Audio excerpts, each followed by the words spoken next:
तूने सही कहा है कि अगर सारे अमीर लोगों के पैसे तुम्हें दे दिए जाएं, तो कुछ ही समय बाद वो सारे पैसे अमीर लोगों के पास वापस पहुंच जाएंगे। आप वैसे ही बन जाओगे जैसे आप आज हो। इसके पीछे का रीजन क्या है? इसके पीछे का रीजन है एसिड। रॉबर्ट कॉसाकी कहते हैं, एक ऐसा इंसान जिसके पास अपनी नॉर्मल इनकम से एसिड बिल्ड करने की या पैसिव इनकम अर्न करने की स्किल होती है, वही लाइफ में ग्रेट वेल्थ अचीव कर सकता है। क्योंकि पैसिव इनकम देने वाले जितने एसिड आपके पास होंगे, आप उतने ही अमीर बनते जाओगे। मैं आपको 5 ऐसे एसिड बताने वाला हूँ जो अमीर को और अमीर बना देती है। जिसमें सबसे पहले एसिड आता है वो है कैश। आपके बैंक में पड़ा कैश आपको इंटरेस्ट दे रहा है। वो बात अलग है कि 4 से 5% पर ईयरली दे रहा है। वो बात अलग है कि मार्केट इंटेंस को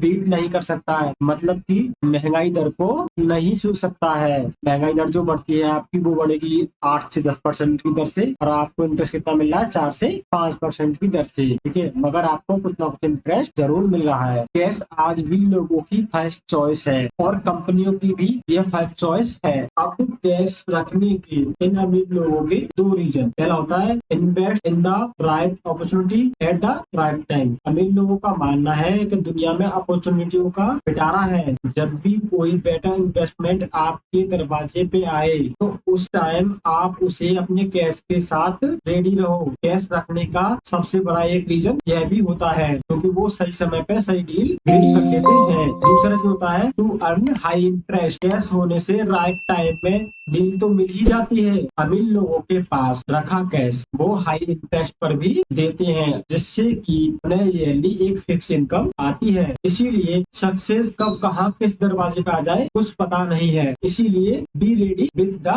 कैश, मतलब हमें कैश के साथ तैयार रहना है। कैश के बाद अगला सबसे बड़ा एसिड है रियल एस्टेट। अब रियल एस्टेट को सबसे बड़ा एसिड बोलने के 2 रीजन है। पहला है रेंट पेमेंट। हम में से किसको फिक्स इनकम अच्छी नहीं लगती है, वो भी तब जब हमें उसके लिए 8 से 9 घंटा काम ना करना पड़े, ना बॉस के ताने सुनने पड़े और ना निकाले जाने का डर सताए। सब कुछ पॉसिबल है रियल एस्टेट से। जिस हिसाब से टेक्नोलॉजी चेंज हो रही है उसी प्रकार से लोग भी बदल रहे हैं। आज के समय में लोगों को घर सिर्फ रहने के लिए ही नहीं, स्टूडियो के लिए, एजुकेशन सेंटर के लिए, पीजी के लिए और छोटे मोटे व्यापार के लिए भी घर की जरूरत पड़ती है। अगर आप स्मार्ट होंगे, आप किसी ऐसी प्रॉपर्टी में इन्वेस्ट करेंगे जिससे अच्छा खासा अमाउंट आपको मंथली अर्न होता रहे। रियल एस्टेट का दूसरा एडवांटेज है द अप्रिसिएशन। देखो, जिस हिसाब से दुनिया की जनसंख्या बढ़ रही है उसी हिसाब से रियल एस्टेट का मार्केट भी बढ़ रहा है, क्योंकि जितने ही ज्यादा लोग होंगे उतनी ही ज्यादा उन्हें रहने के लिए जगह चाहिए, क्योंकि इसकी डिमांड बढ़ती जा रही है। इसीलिए प्रॉपर्टी के रेट भी आसमान छू रहे हैं। अब बात आती है कि आप रियल एस्टेट में कहाँ इन्वेस्ट कर सकते हैं। तो नंबर 1, आप ऑफिस प्रॉपर्टीज में इन्वेस्ट कर सकते हो। इसमें लोग आकर के काम करेंगे और बदले में आपको रेंट पे करेंगे। नंबर 2 पे आता है कॉमर्शियल बिल्डिंग, जहाँ पर बिजनेस आकर अपने प्रोडक्ट और सर्विस बेचेंगे और आपको बदले में रेंट पे करेंगे। अब हम बात कर लेते हैं अपने तीसरे एसेट पर। तीसरा एसेट जो हमारा रहने वाला है वो है लैंड, यानी कि भूमि, जमीन, जिसमें आप खेती कर सकते हैं, कोई बिल्डिंग बना सकते हैं, स्कूल बना सकते हैं या कॉलेज बना सकते हैं, या आप कोई कंपनी बना सकते हैं। अगर आपकी जमीन खाली भी रहती है तो उसकी कीमत फिर भी बढ़ती रहेगी। और एक सबसे जरूरी बात जो आपको याद रखनी है, आप जिस घर में रहते हैं वो आपका एसेट नहीं है, क्योंकि उससे आपको कोई पैसा नहीं आ रहा है, बल्कि उसमें रहने के लिए आपको कुछ पैसा खर्च करना पड़ता है। इसी के साथ आता है हमारा एसेट नंबर 3, जिसे हम कहते हैं बॉन्ड। जब गवर्नमेंट और बिजनेस को कैश इन्वेस्ट की जरूरत होती है तब वो इंटरेस्टेड इन्वेस्टर को बॉन्ड इशू करते हैं। गवर्नमेंट प्राइवेट कंपनी अपने इन्वेस्टर को हर महीने एक सेटल अमाउंट पे करने का वादा करती है। बॉन्ड में इन्वेस्ट किसी इन्वेस्टर का सुपर सेफ इन्वेस्ट होता है, क्योंकि ये डायरेक्ट गवर्नमेंट बॉन्ड होते हैं। बॉन्ड में इन्वेस्ट वो लोग करते हैं जिन्हें लॉन्ग टर्म में सिक्योर रिटर्न चाहिए। बॉन्ड में आप यूजली मिनिमम 10,000 से इन्वेस्ट कर सकते हो और मोस्टली गवर्नमेंट बॉन्ड आप आपको 6 से 8% का रिटर्न देते हैं। वही कॉर्पोरेटर बॉन्ड आपको 8 से 12% तक का ऑफर करते हैं, पर इनमें रिस्क थोड़ा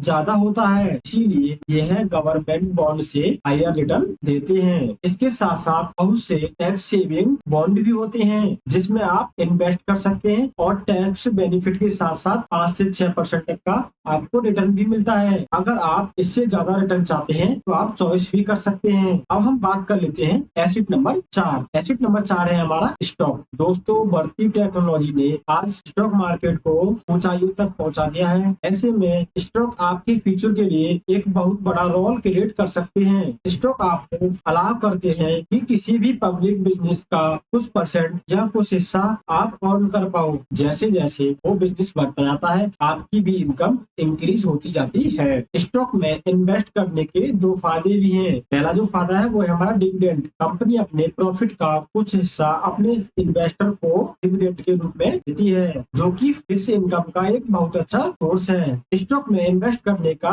दूसरा फायदा है बढ़ते हुए स्टॉक के दाम। जैसे जैसे कंपनी ग्रो करती है, आपके स्टॉक के भी प्राइस बढ़ जाते हैं। यह आपके 10,000 को 1 लाख भी बना सकता है, 2 लाख भी बना सकता है, 5 लाख भी, 10 लाख भी बना सकता है। अब बात आती है हमारे लास्ट और 5वें एसेट की। 5वां जो हमारा एसेट है वो है म्यूचुअल फंड और इंडेक्स फंड।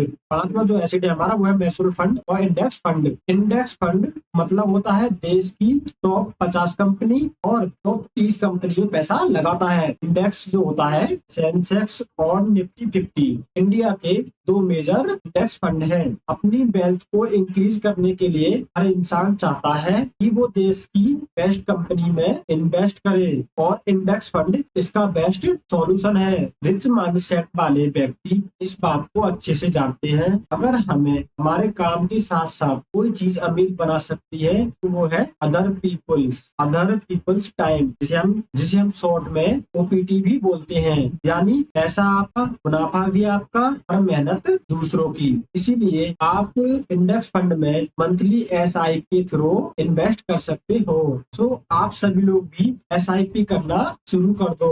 अगर आपने अभी तक एसआईपी शुरू नहीं की है तो आप अपनी इनकम का 10% कम से कम इंडेक्स फंड में एसआईपी जरूर करें, जिससे आपके आने वाले भविष्य में आपको यह बहुत फायदा देने वाला है। और अगर आप शेयर मार्केट में नहीं है तो आपने अभी तक अपना डीमैट अकाउंट ओपन नहीं कराया है, लिंक मैंने डिस्क्रिप्शन में दे रखा है, वहां जाकर के आप अपना डीमैट अकाउंट ओपन करा सकते हो। ये वीडियो का पार्ट 1 है, बहुत ही जल्दी लेके आने वाले हैं पार्ट 2, इसलिए हमारे चैनल को सब्सक्राइब करके बेल आइकन को ऑन कर लीजिए, इससे आने वाली वीडियो हमारी मिस ना हो। तब के लिए जय हिंद, जय भारत।